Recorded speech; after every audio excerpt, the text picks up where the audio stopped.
Um, okay, it's been a long day and a lot of interesting presentations, and I have a lot of slides to show you, so I'm asking you to bear with me.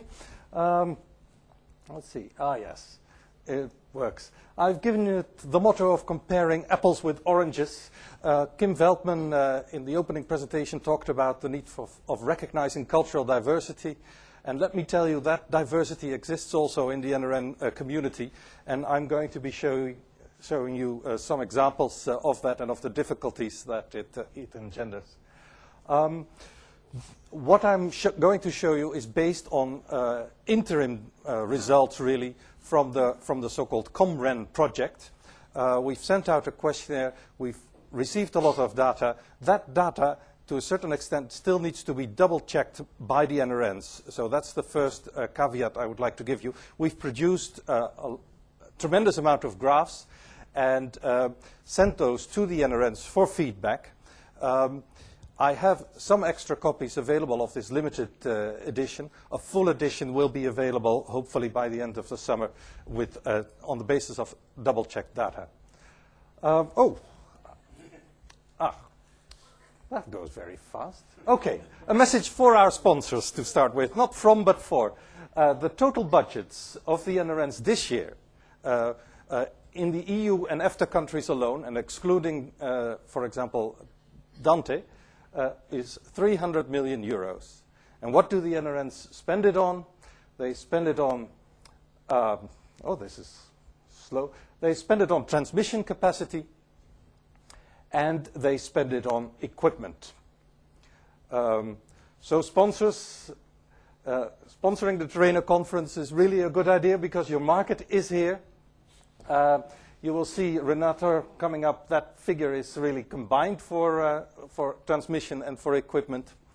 I think maybe there's a message in here somewhere also for NRNs. I wonder if there isn't a message in there because can it be true? Can it be not true? We'll double check it. Wouldn't there be scope for doing some more joint work to try and see if some of this expenditure can be brought down by working together? Maybe. Okay. Oh, this is too fast. I'm gonna. Okay. I'll tell you about some of the data we've collected. I'll tell you some more about the data that we've collected, but I'll give you some of the problems that we have in interpreting that data. And then I'll end with some remarks about the questionnaire itself and the questionnaire process and about what we're going to do after this. Okay, let's dive into it. In 2001, you see that many countries at the top end of the scale had capacities on their backbone of 622 or 155 megabit. And between 2001 and 2002, they moved to the 2.5 gigabit area.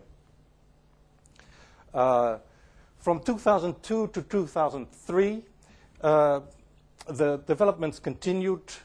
You see Germany, the United Kingdom, moving actually to the 10 gigabit scale. Spain moved from 155 to 2.4. And Spain is actually an interesting case. In 2002, they still had a star topology with one center, Madrid, and 17 155 megabit lines going to the 17 regional centers. And then for the past past year, they've constructed a backbone at 2.4, 2.5 gigabit with multiple links to most of the centers. Okay. Portugal, Croatia have also made significant strides. Actually, what you see is that, and let's not forget a country like Turkey, which has gone to 155, and that this is the total picture for this year. It looks, of course, a tremendous difference between 10 gigabit and the bottom end of the scale, but actually it goes by leaps and bounds. We have to realize that Croatia, for example, is now at 622 megabit, but their next step is probably 2.4, and the step after that is 10. So they're actually only 2 steps behind, in a way. Okay, let's go to the external connections that NRNs currently have. As you see, most of the NRNs are in the Géant and get external connections through the Géant project at a maximum speed currently of, or in January at least, of 2.4, 2.5 gigabit. Many NRNs also have other connections. For example, to other NRNs. They have, can you give me this? Yes. They have peerings. For a country like Belgium, the peering is just as important as the Géant connection. And they have other connections, mostly to the commodity internet. And especially for the more advanced, if you could say so, NRNs, these are actually more important than the Géant link itself. For the more peripheral countries, the countries for which commercial bandwidth is more expensive, the Géant connection is relatively more important. We go then to the external traffic load. Where is the traffic, is the question. And there you see, perhaps not surprisingly, that some of the countries that have recently upgraded and some of the countries that have a lot of bandwidth in addition to the Géant connection have low load, and that countries that are really, let's say, in the periphery, Amrej is the NRN of Yugoslavia, have really unacceptably high traffic loads. We also see that many NRNs nowadays act as net exporters rather than importers of data. Okay, then I'll end my little resume by giving you some information about the spread of IP version 6, because we've asked questions about that for the first time. These are the IP version 6 countries that are together committed to promoting IP version 6. This is the data that we have collected about the predicted implementation. The red and the green countries are the countries where there is currently already an operational service and where a production service is expected to be implemented in the coming years or is already in production. And I've just learned today in the course of my double-checking activities that Spain should also be one of these dark green countries because it expects to introduce IP version 6 in the next quarter. And then there are some countries that either have not yet decided about when to introduce IPv6 or that are as yet undecided. Still, that means that between now and a couple of years from now, IP version 6 is really going to be with us. We don't know yet, of course, what percentage of the traffic is going to be IP version 6. Currently, it's very low. We've asked the question, but most NRNs answered either negligible, or we don't know, or sorry, we forgot to measure, or in Ireland, I think, are the champions now. They are below 2%. Sorry, what's the difference between red and green? The reds are the 6net countries, and the greens are the other countries that are doing IP version 6, even though they're not in 6net. Okay. Now we go to the apples and the oranges, and we start with the number of connected institutions. Oh, it goes too fast. This one should go away first. Go away, apples and oranges. They don't want to go away. Okay, I'll just fake it. You should have seen a scale there with, at the top end, 14,000 connected institutions. There are two NRNs that have such a large number of connected institutions, the Greeks and the Portuguese. And that's because the Greeks and the Portuguese connect high numbers of primary schools and of secondary schools. The Portuguese, as you can just see, connect 8,600 primary schools. Okay, if you take away the Greeks and the Portuguese, you get this picture, and you still see that the pattern of the types of institutions that are connected is very heterogeneous. This is where the diversity comes in. To make this a little bit clearer, I've taken a subset of the countries, and I'll show you the various types of institutions that are connected, the numbers in this subset of countries. You have the universities, you have the institutes of higher and further education. There you see the UK connects many more than France, for example. You have, what would this be? The research institutes. Typically, Eastern European countries have relatively a lot of separate research institutes. Then we have the secondary schools. We have the primary schools. There, a small country like Slovenia is actually ahead in connecting primary schools, and you see it has a large part of their user community. And we have some smaller categories, such as libraries, significant for Hungary, hospitals, government departments, and others. And there you get this kind of a picture. I thought perhaps this has a bearing on the staff that NRNs have. Oh, those are the others. Okay, as the staff. But as you see, there is virtually no relationship between the number of staff and the number of connected institutions. So I've tried to see if there is any explanation for that, for example, for France and the UK. And there actually you see that TERENA is much more deeply involved in the network, is involved with the access network and with the metropolitan and regional networks, and RENATER is not. And I suspect that that actually may have a relationship with the number of staff that the NRN has. Okay. Another area of difficulty, bandwidth for the universities.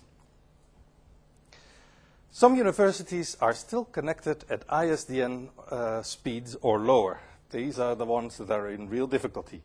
In the EU countries, and by EU plus or minus, I mean the EU plus Norway and Switzerland, sorry, Norway and Switzerland, but minus Germany because Germany didn't provide the answers to this question in the questionnaire. In that area, no universities have this type of connection. In the accession state, still 9% of the universities are connected at ISDN or lower. And in the other countries of the survey, that's 12%. Up to 2 megabits, I think those folks are also in trouble. You see that within Europe, and I found this personally quite surprising, that's still 30% of the universities. And you see here also the figures for the other countries. We go to the other bandwidth levels, up to 10 megabit. This is the picture. Will it come? Yes. Will it? Here it comes. And up to 100 megabit, we get these percentages. And then, of course, what is remaining is beyond 100 megabits and beyond a gigabit. And there we get these percentages. Actually, what you see here, and what I also found a little bit surprising, is that the difference in the percentage, at least, between the EU and, let's say, the rest of Europe in the gigabit area isn't so very big. Okay, before I get to a conclusion here, some caveats. Whoa, where is it?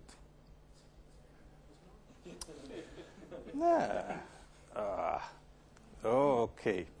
These apples and pears don't want to go away in this version of PowerPoint. Apples and oranges. What I'm trying to hide is that what is a university has been answered differently in different countries. How big those universities or institutions are is different. What happens at them, whether there's research at them or not, is different in different countries. And therefore also what the needs are in terms of connectivity is different for the different countries.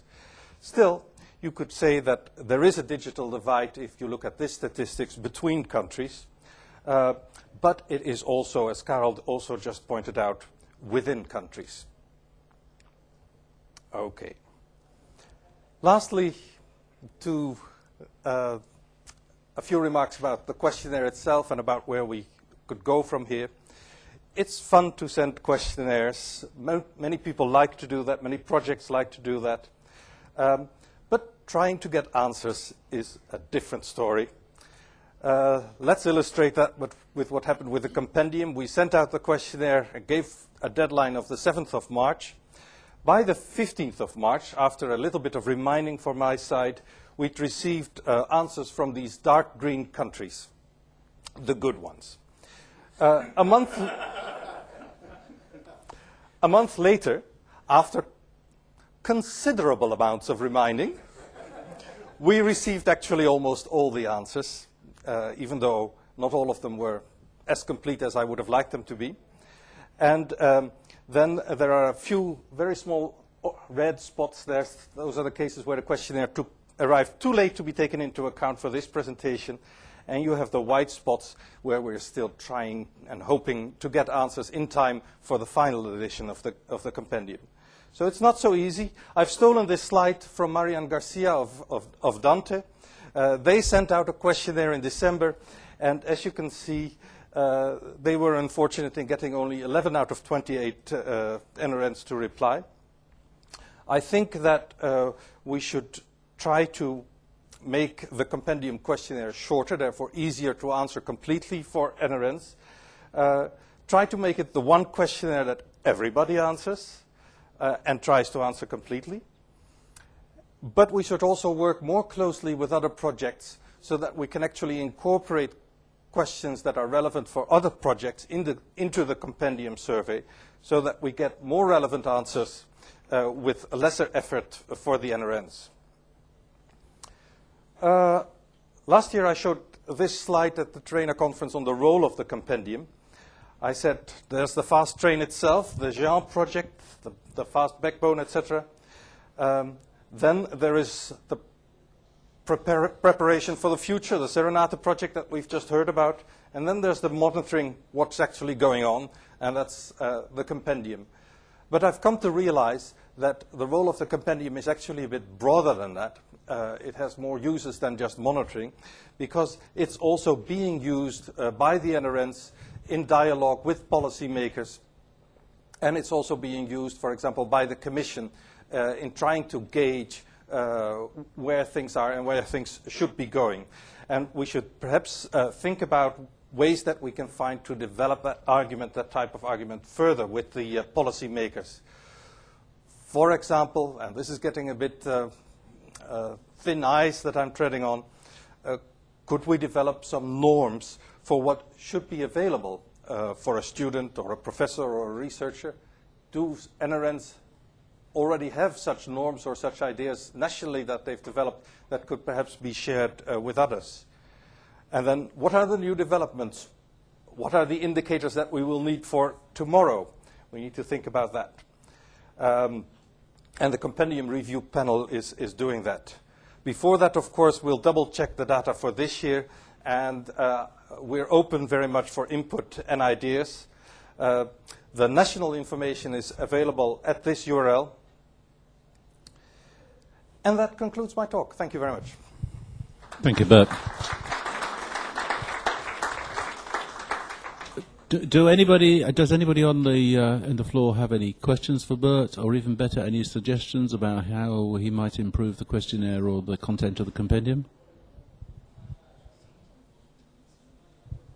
Have you tried offering bottles of wine to people who return questionnaires in time? Extra bandwidth. Yeah, that's a good idea. As far as not more than some apples juice and some orange juice. In that case, can you... okay, one question from Andrew.